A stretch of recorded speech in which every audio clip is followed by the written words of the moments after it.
बिस्मिल्लाहिर्रहमानिर्रहीम। अस्सलामु अलैकुम। सलाहुद्दीन अय्यूबी और मौलवी के भेष में एक यहूदी के वाक़ये को इस्लामी तारीख़ में एक सबक आमूज़ वाक़ये के तौर पर ज़िक्र किया जाता है। ये वाक़या सलाहुद्दीन अय्यूबी की फ़हम, बुर्दबारी और इंसाफ पसंदी का मज़हर है, जिससे उनकी हिकमत अमली और दुश्मनों की चालों को नाकाम करने की सलाहियत ज़ाहिर होती है। वाक़ये की तफसील। ये वाक़या सलीबी जंगों के दौरान का है, जब सलाहुद्दीन अय्यूबी बैतुल मुक़द्दस की फ़तह और इस्लामी सरज़मीन के दिफ़ा में मसरूफ़ थे।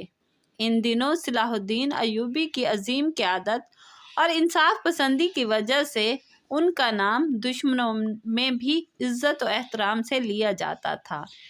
एक यहूदी जासूस जो सलीबियों की तरफ से काम कर रहा था, सलाहुद्दीन अय्यूबी के मंसूबों और राज़ों को जानने के लिए एक मौलवी का भेष बनाकर उनके कैंप में दाखिल हुआ। वो सलाहुद्दीन अय्यूबी के दरबार में पहुंचा और वहां मुख्तलिफ मौक़ों पर बैठकर उनकी बातें सुनने लगा। उसका मकसद सलाहुद्दीन अय्यूबी की जंगी हिकमत अमलियों को समझना और उन मालूमात को सलीबी फ़ौज तक पहुंचाना था, ताकि वो मुसलमानों के ख़िलाफ़ बेहतर हिकमत अमली बना सके। यहूदी जासूस ने बड़ी महारत से अपना काम शुरू किया और सलाहुद्दीन अय्यूबी के दरबार में शामिल होकर उनके फ़ैसले हिकमत अमलियों पर नज़र रखने लगा। ताहम सलाहुद्दीन अय्यूबी की नज़र बहुत तेज़ और तजर्बा बहुत वसी था। उन्होंने जल्द ही इस मौलवी की मशकूक हरकत सकनात को महसूस किया और समझ गए कि ये शख्स दरअसल कोई जासूस है।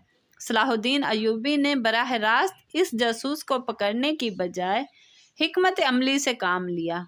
उन्होंने उसे मज़ीद मौका दिया ताकि वो ख़ुद को बेनकाब करे।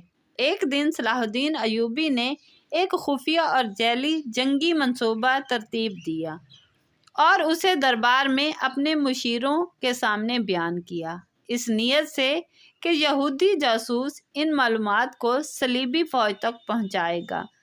यहूदी जासूस ने हस्बे तवक्का इन जैली मालूमात को सलीबियों तक पहुंचा दिया।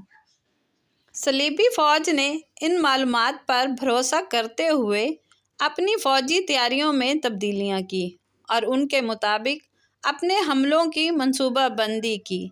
ताहम जब जंग का वक्त आया तो सलीबी फ़ौज को मुँह की खानी पड़ी, क्योंकि सलाहुद्दीन अय्यूबी ने दरअसल एक बिल्कुल मुख्तलिफ और असली हिकमत अमली अपनाई हुई थी।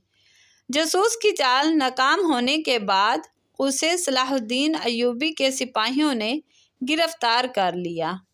इसके बाद उसने अपना जुर्म कबूल किया और बताया कि वो सलीबियों का जासूस था और मुसलमानों की जंगी हिकमत अमलियों की जासूसी के लिए भेजा गया था। सलाहुद्दीन अय्यूबी ने इस यहूदी जासूस को मौत की सज़ा देने की बजाय रहम का मुजाहरा किया और उसे रिहा कर दिया, ताकि वो वापस जाकर सलीबियों को मुसलमानों के अदल और रहमत का पैगाम दे सके। ये वाक़या सलाहुद्दीन अय्यूबी की हिकमत, फ़हम और इंसाफ पसंदी की वाज़िया मिसाल है। उन्होंने न सिर्फ दुश्मन की चालों को समझा और इन्हें नाकाम बनाया, बल्कि अपनी रहम दिली से ये पैगाम भी दिया कि इस्लाम और मुसलमान सिर्फ जंगजू नहीं, बल्कि इंसाफ और इंसानियत के अलम बरदार हैं।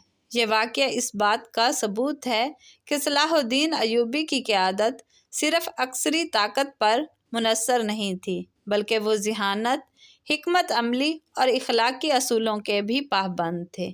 इसके साथ ही इस तरह के मज़ीद वाक़यात जानने के लिए चैनल को लाइक करें, शेयर करें और सब्सक्राइब करें।